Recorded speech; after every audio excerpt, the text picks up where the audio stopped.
Hello everyone, मैं मिथुन सिंह स्वागत करता हूं आप सभी का।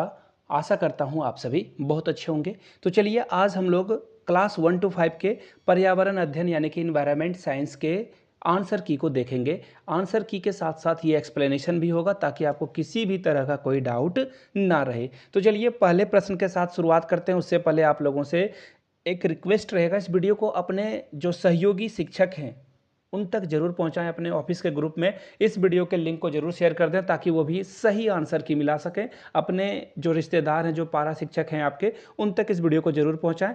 एक लाइक का बटन जो आपको दिख रहा होगा वो दबा दें और पहली बार चैनल पे आए तो चैनल को सब्सक्राइब करते हुए जाइएगा। तो चलिए शुरू करते हैं वेरी फर्स्ट क्वेश्चन से।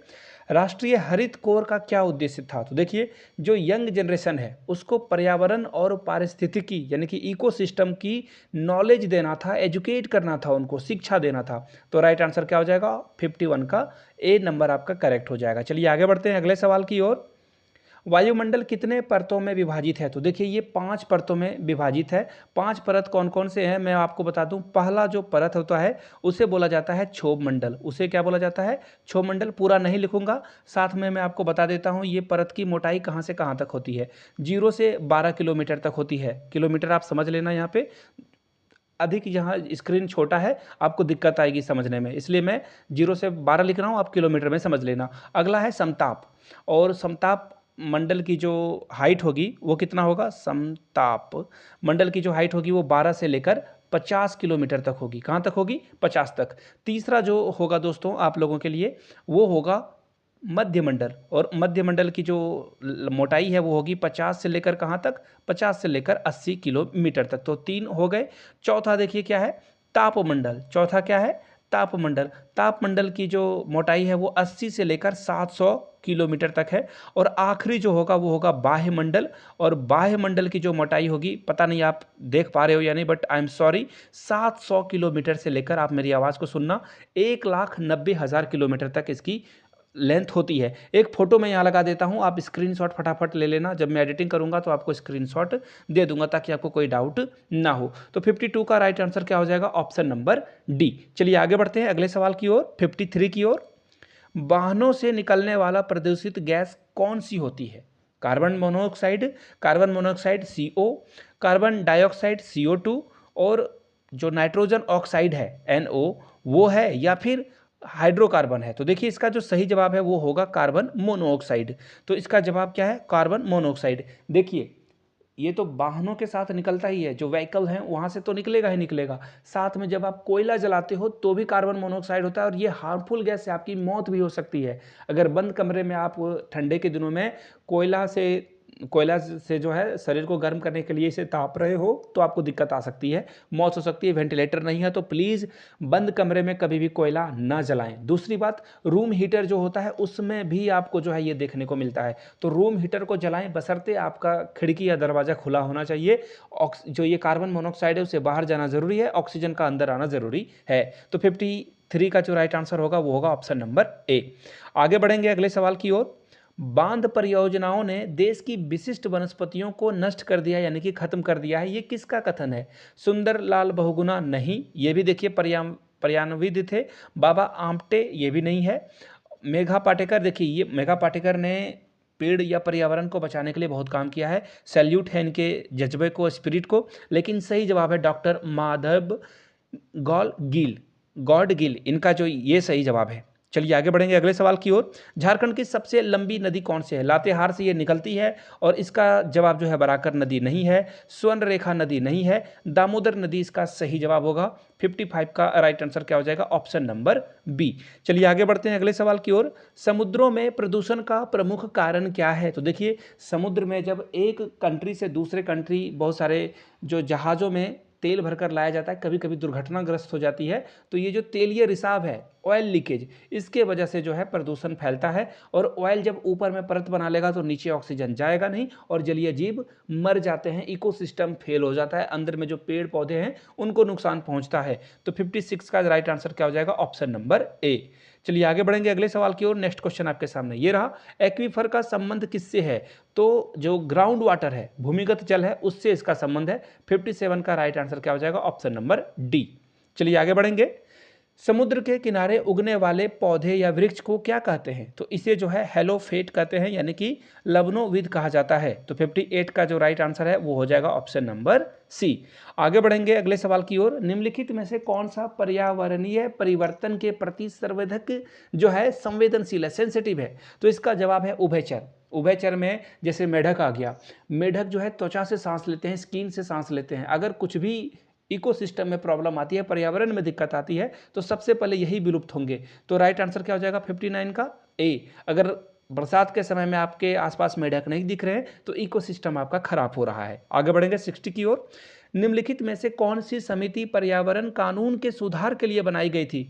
यानी कि पर्यावरण के जो कानून है उसमें क्या पेचीदगी है उसे ठीक करने के लिए एक समिति का गठन किया गया था, जिसका नाम देखिए कस्तूरी रंगन समिति जो है ये न्यू एजुकेशन पॉलिसी की जो है ये समिति है और इसके अध्यक्ष यही थे। इसरो के जो है एक्स ये चेयरमैन रह चुके हैं।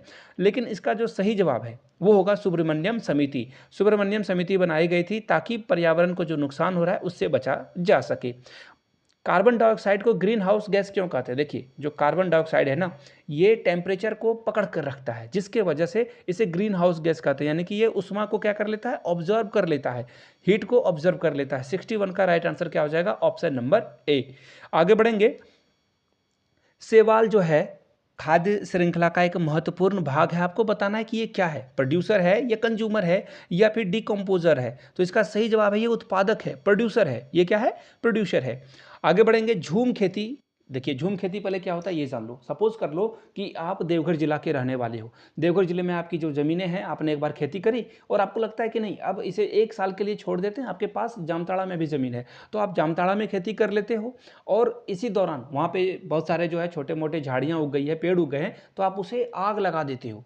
उसके बाद क्या होता है, उस राख से जो है ज़मीन फर्टाइल हो जाता है और फिर आप खेती करते हो। लेकिन फायदा तो है, इससे क्या होगा, जमीन की उर्वरकता जो है वो बढ़ेगी।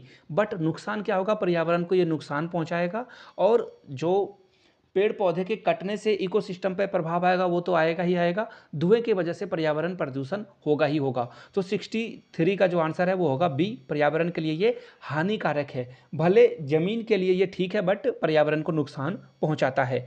मानव शरीर की सबसे छोटी हड्डी, देखिए सबसे बड़ी होती है हड्डी फीमर जो कि जांग की हड्डी है, सबसे बड़ा हड्डी इसे कहा जाता है। लेकिन सबसे छोटी होती है स्टेपीज जो कि कान की हड्डी होती है। सबसे छोटी हड्डी कहाँ होगी, कान में आपको मिलेगी। राइट आंसर आपका हो जाएगा 64 का सी नंबर। चलिए आगे बढ़ेंगे अगले सवाल की ओर। मार्बल कैंसर की घटना का कारण क्या है? ताजमहल के आसपास के फैक्ट्रियों को बंद कराया गया है, क्यों? ताकि वहाँ पे एसिड रेन ना हो, अम्लीय वर्षा ना हो, और अम्लीय वर्षा होने के कारण ये मार्बल के साथ जो है रिएक्ट करता है और मार्बल के रंग को पीला कर देता है। ठीक है, और इसीलिए जो है फैक्ट्री को बंद कराया गया है ताकि वहाँ पे जो अम्लीय वर्षा है वो ना हो और ताजमहल का रंग जो है ठीक ठाक रहे लंबे समय तक। तो सही जवाब क्या हो जाएगा, 65 का राइट आंसर डी हो जाएगा। चलिए आगे बढ़ेंगे अगले सवाल की ओर। गंगा एक्शन प्लान का शुभारंभ 1985 में हुआ था। कहीं आपको 86 भी मिलेगा, 85 भी मिलेगा। मैंने टेक्स्ट बुक में चेक किया जो कि क्विज बनाने वाली कंपनी है, तो इसका सही जवाब होगा 1985। राजीव गांधी के द्वारा जो है गंगा एक्शन टास्क जो प्लान है वो जो है अप्लाई किया गया था राजीव गांधी के द्वारा। तो राइट आंसर क्या हो जाएगा, 66 का डी हो जाएगा। चलिए आगे बढ़ेंगे।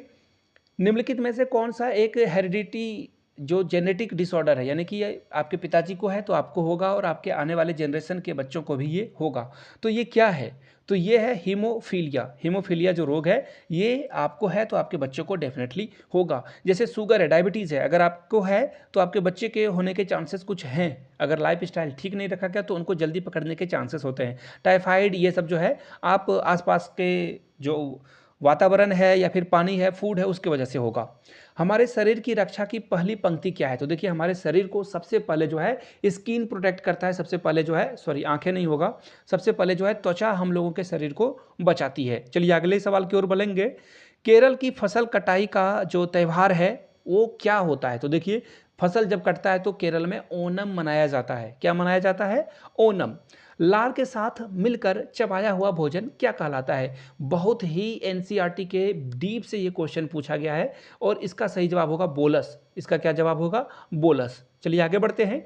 दैनिक मौसम परिवर्तन निम्नलिखित में से किस मंडल में होता है? तो मैंने आपको बताया था क्षोभ मंडल में ये होता है। कहाँ होता है? क्षोभ मंडल में। और क्षोभ मंडल की लंबाई कितनी थी? 0 से लेकर 12 किलोमीटर तक। और सबसे अधिक जो मोटाई है वो बाह्य मंडल की है, जिसकी लंबाई 700 से लेकर कितनी होगी? 1,90,000। 1,90,000 इसकी जो है मोटाई है। चलिए आगे बढ़ते हैं। भारत में सर्वाधिक ऊर्जा किस स्रोत से प्राप्त होती है? तो देखिए हम लोग कोयला बहुत जलाते हैं, बिजली आपको कोयला जलाकर ही मिल रही है, तो ताप विद्युत का हम लोग सबसे ज़्यादा इस्तेमाल करते हैं, थर्मल पावर का सबसे ज़्यादा इस्तेमाल किया जाता है। पिछले साल या पिछले साल ही बिजली कटौती हो रही थी और आपको पता होगा कोयला जो है अलग अलग जगहों पे पहुंच नहीं पा रहा था, उसका मेन कॉज था। खाद्य श्रृंखला में सबसे पहले कौन आता है? तो देखिए सबसे पहला जो प्राइमरी सोर्स है वो है प्लांट। पौधे के वजह से जो है आपको खाद मिलता है, खाना मिलता है। पौधे को शेर खाते हैं और फिर शेर को जो है वल्चर वगैरह खा जाते हैं मरने के बाद, तो ये फूड जो है फूड चेन बनता है। सबसे पहला जो है वो है क्या है? प्लांट होगा। प्लांट्स इसके सबसे इनिशियल पार्ट है। चलिए आगे बढ़ेंगे। निम्नलिखित में से कौन सा एक पैरासाइट है, परजीवी है? देखिए एक मूवी आई थी पैरासाइट, वो आप जरूर जाकर ढूंढ लेना। बाय द वे मैं ट्विटर पे हूँ, सॉरी ट्विटर पे तो हूँ ही, बट इंस्टा पे भी हूँ, यहाँ पे भी हूँ। तो टेलीग्राम पे आप आई मिथुन सिंह पे मुझे अगर टेक्स्ट करते हो तो मैं आपको इस मूवी की लिंक दे दूंगा। ये पायरेसी है, इलीगल है, बट सॉरी, बट ये मूवी आपको जरूर देखनी चाहिए। ऑस्कर विनिंग मूवी है ये। तो देखिए पैरासाइट का काम क्या है कि किसी के शरीर में रहकर उसी के शरीर से फूड लेना, शेल्टर लेना, यानी कि उसी के घर, उसी शरीर में रहना और उसी को नुकसान पहुंचाना, इसे बोलते हैं पैरासाइट। तो देखिए पैरासाइट का सबसे अच्छा एग्जाम्पल क्या है? कैसकट, यानी कि हिंदी में जो है उसे कुसकुटा भी बोलते हैं। ठीक है, चलिए आगे बढ़ेंगे। हवा की मापने को गति को क्या कहते हैं? तो इसे जो है हवा की गति को एनीमोमीटर कहा जाता है। चलिए आगे बढ़ेंगे नेक्स्ट क्वेश्चन की ओर। नेक्स्ट क्वेश्चन हो गया खत्म। तो चलिए वीडियो यहाँ तक आपने देख ली है तो नीचे कमेंट सेक्शन में जय हिंद जरूर लिखिएगा। वीडियो आप जिस जिले से, जिस प्रांत से देख रहे हैं, जिस गाँव से देख रहे हैं, कस्बे से देख रहे हैं, नीचे कमेंट करके जरूर लिखिएगा आप वीडियो को कहाँ से देख रहे हैं। चलिए मिलते हैं किसी और वीडियो में। जो भी आपका सब्जेक्ट है नीचे कमेंट कीजिए, उसके ऊपर वीडियो बनाई जाएगी। Thank you so much. Like share subscribe जरूर कर दीजिएगा।